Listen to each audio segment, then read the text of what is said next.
Thank you.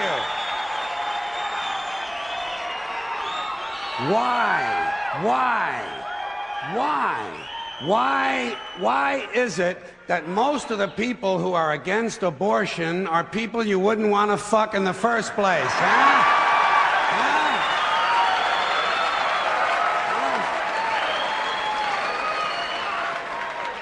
Boy, these conservatives are really something, aren't they? They're all in favor of the unborn. They will do anything for the unborn. But once you're born, you're on your own.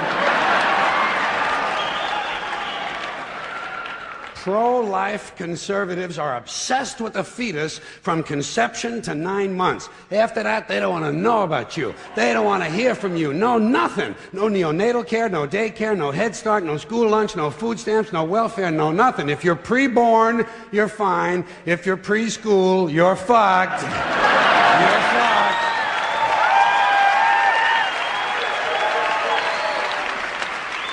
Conservatives don't give a shit about you until you reach military age. Then they think you are just fine, just what they've been looking for. Conservatives want live babies so they can raise them to be dead soldiers. Pro-life. Pro-life. These people aren't pro-life, they're killing doctors. What kind of pro-life is that? What, they'll do anything they can to save a fetus, but if it grows up to be a doctor, they just might have to kill it? They're not pro-life. You know what they are? They're anti-woman. Simple as it gets. Anti-woman. They don't like them. They don't like women. They believe a woman's primary role is to function as a broodmare for the state. Pro-life. You don't see many of these white anti-abortion women volunteering to have any black fetuses transplanted into their uteruses, do you? No, you don't see them adopting a whole lot of crack babies, do you? No, that might be something Christ would do. And you won't see a lot of these pro-life people dousing themselves in kerosene and lighting themselves on fire. You know, morally committed religious people in South Vietnam knew how to stage a goddamn demonstration, didn't they? Huh?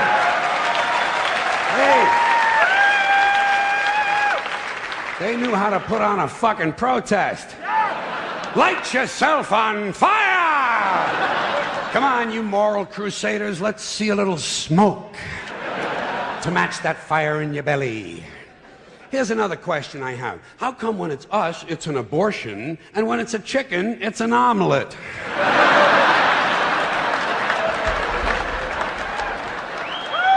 Wait.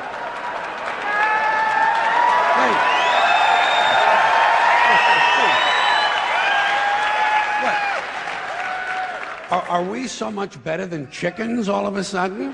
When did this happen, that we passed chickens in goodness? Name 6 ways we're better than chickens. See, nobody can do it. You know why? Because chickens are decent people. You don't see chickens hanging around in drug gangs, do you? You don't see a chicken strapping some guy to a chair and hooking up his nuts to a car battery, do you?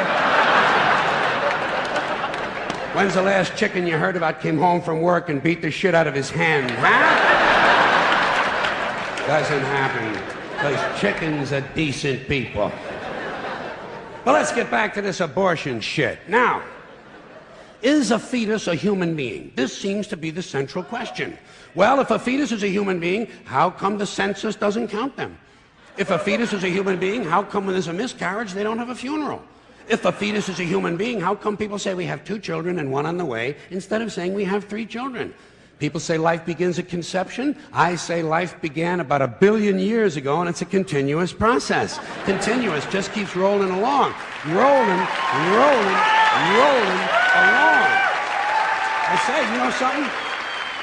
Listen, you can go back further than that. What about the carbon atoms? Huh? Human life could not exist without carbon.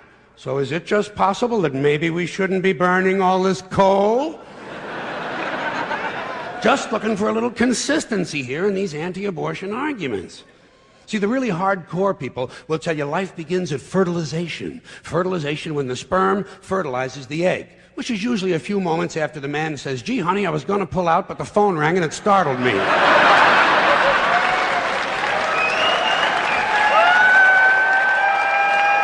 fertilization.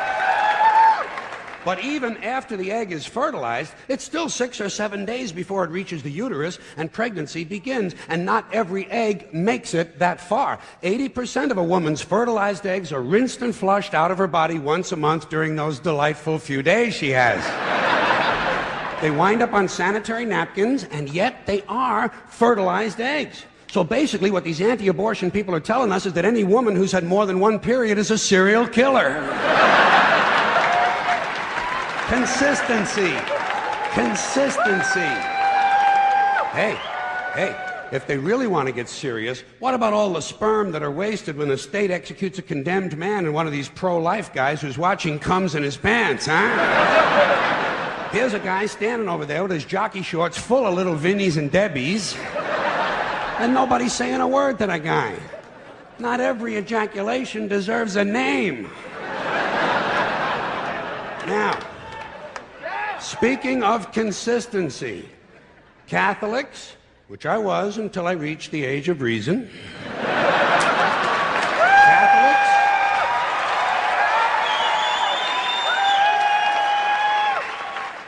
Catholics and other Christians are against abortions, and they're against homosexuals. Well, who has less abortions than homosexuals? Leave these fucking people alone, for Christ's sakes. Here is an entire class of people guaranteed never to have an abortion. And the Catholics and Christians are just tossing them aside. You'd think they'd make natural allies. Go look for consistency in religion. And speaking to my friends, the Catholics, when John Cardinal O'Connor of New York and some of these other cardinals and bishops have experienced their first pregnancies and their first labor pains and they've raised a couple of children on minimum wage, then I'll be glad to hear what they have to say about abortion. I'm sure it'll be interesting. Enlightening, too. But,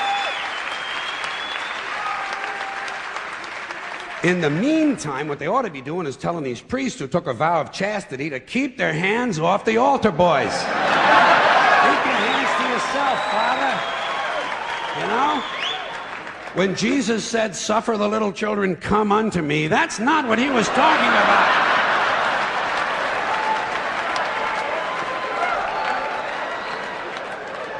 So you know what I tell these anti-abortion people? I say, hey, if you think a fetus is more important than a woman, try getting a fetus to wash the shit stains out of your underwear.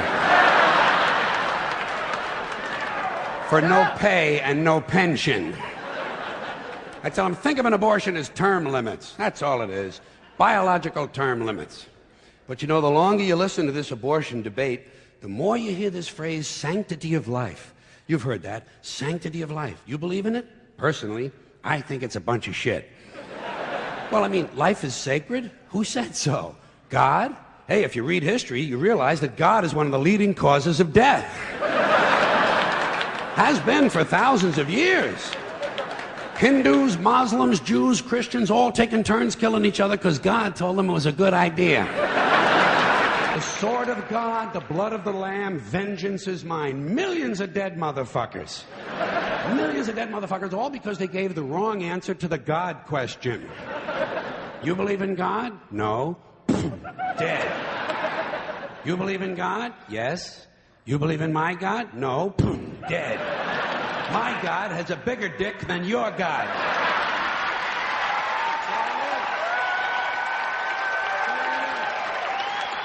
Thousands of years. Thousands of years. And all the best wars, too. The bloodiest, most brutal wars fought, all based on religious hatred, which is fine with me. Hey, anytime a bunch of holy people want to kill each other, I'm a happy guy. But don't be giving me all this shit about the sanctity of life. I mean, even if there were such a thing, I don't think it's something you can blame on God. No, you know where the sanctity of life came from?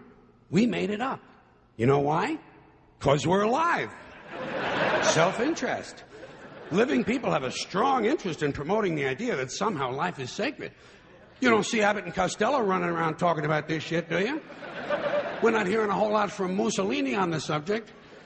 What's the latest from JFK? Not a goddamn thing. Because JFK, Mussolini, and Abbott and Costello are fucking dead. They're fucking dead.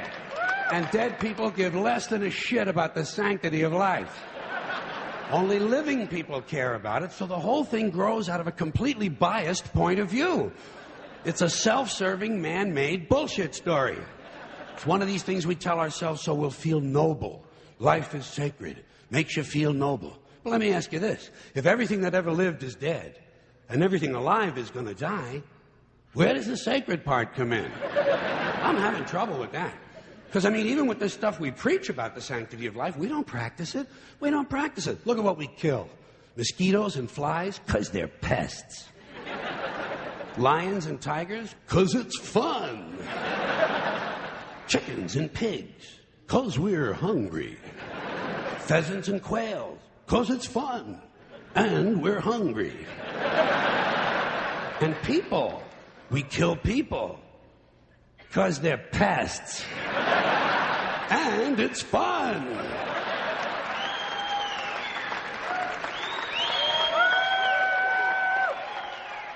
And you might have noticed something else. The sanctity of life doesn't seem to apply to cancer cells, does it? You rarely see a bumper sticker that says, "Save the tumors." Or "I break for advanced melanoma."